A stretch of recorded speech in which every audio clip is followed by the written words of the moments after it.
അക്രമകാരികളായ മൃഗങ്ങളെ വെടിവെച്ചു കൊല്ലാൻ ചീഫ് വൈൽഡ് ലൈഫ് വാർഡൻ അധികാരം നൽകുന്ന ബില്ലിന്റെ കരടിന് സംസ്ഥാന മന്ത്രിസഭായോഗം അംഗീകാരം നൽകി. കേന്ദ്ര നിയമത്തിൽ ഭേദഗതി വരുത്തുന്നതാണ് ബില്ല്. വനനിയമ ഭേദഗതി ബില്ലിനും പ്രത്യേക മന്ത്രിസഭായോഗം അംഗീകാരം നൽകി. ഇതോടെ ഈ രണ്ട് ബില്ലുകളും തിങ്കളാഴ്ച ആരംഭിക്കുന്ന നിയമസഭാ സമ്മേളനത്തിൽ അവതരിപ്പിക്കും. അക്രമകാരികളായ വന്യമൃഗങ്ങളെ കൊല്ലുന്നതിന് 1972 കേന്ദ്ര വന്യജീവി നിയമപ്രകാരം കടുത്ത വ്യവസ്ഥകളാണുള്ളത്.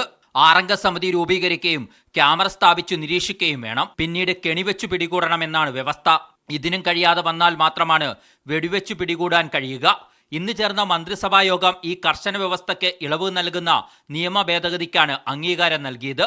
ഇത് പ്രകാരം മനുഷ്യജീവന് ഒരു മൃഗം അപകടം വരുത്തുന്നു എന്ന വിവരം ജില്ലാ കളക്ടറോ വനം വകുപ്പിലെ ഉദ്യോഗസ്ഥരോ CCFനെ അറിയിക്കണം.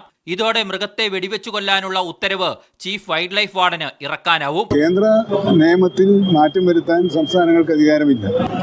അപ്പോൾ നിയമത്തിലല്ല, നിയമത്തിന്റെ ഉദ്ദേശത്തോടല്ല, അതിലെ വ്യവസ്ഥകളിലുള്ള മാറ്റങ്ങളാണ് നമ്മൾ ആവശ്യപ്പെടുന്നത്. അപ്പോൾ അതിന് കേന്ദ്രത്തിന് ബുദ്ധിമുട്ടുണ്ട്.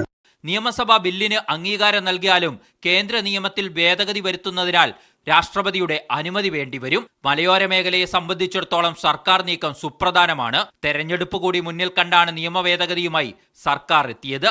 സ്വകാര്യ ഭൂമിയിലെ ചന്ദനം മുറിക്കാൻ അനുമതി നൽകുന്ന വനം നിയമ ഭേദഗതിക്കും മന്ത്രിസഭായോഗം അംഗീകാരം നൽകി. വനം വകുപ്പിന്റെ അനുമതിയോടെ ചന്ദനമരം മുറിച്ചു നീക്കാമെന്നാണ് വ്യവസ്ഥ. വനം എക്കോ ടൂറിസം ബോർഡ് ബില്ല് മാറ്റിവെച്ചു. മറ്റു വകുപ്പുകളുമായി കൂടുതൽ ചർച്ചകൾ നടത്തിയ ശേഷം ആവശ്യമായ ഭേദഗതികൾ വരുത്തും.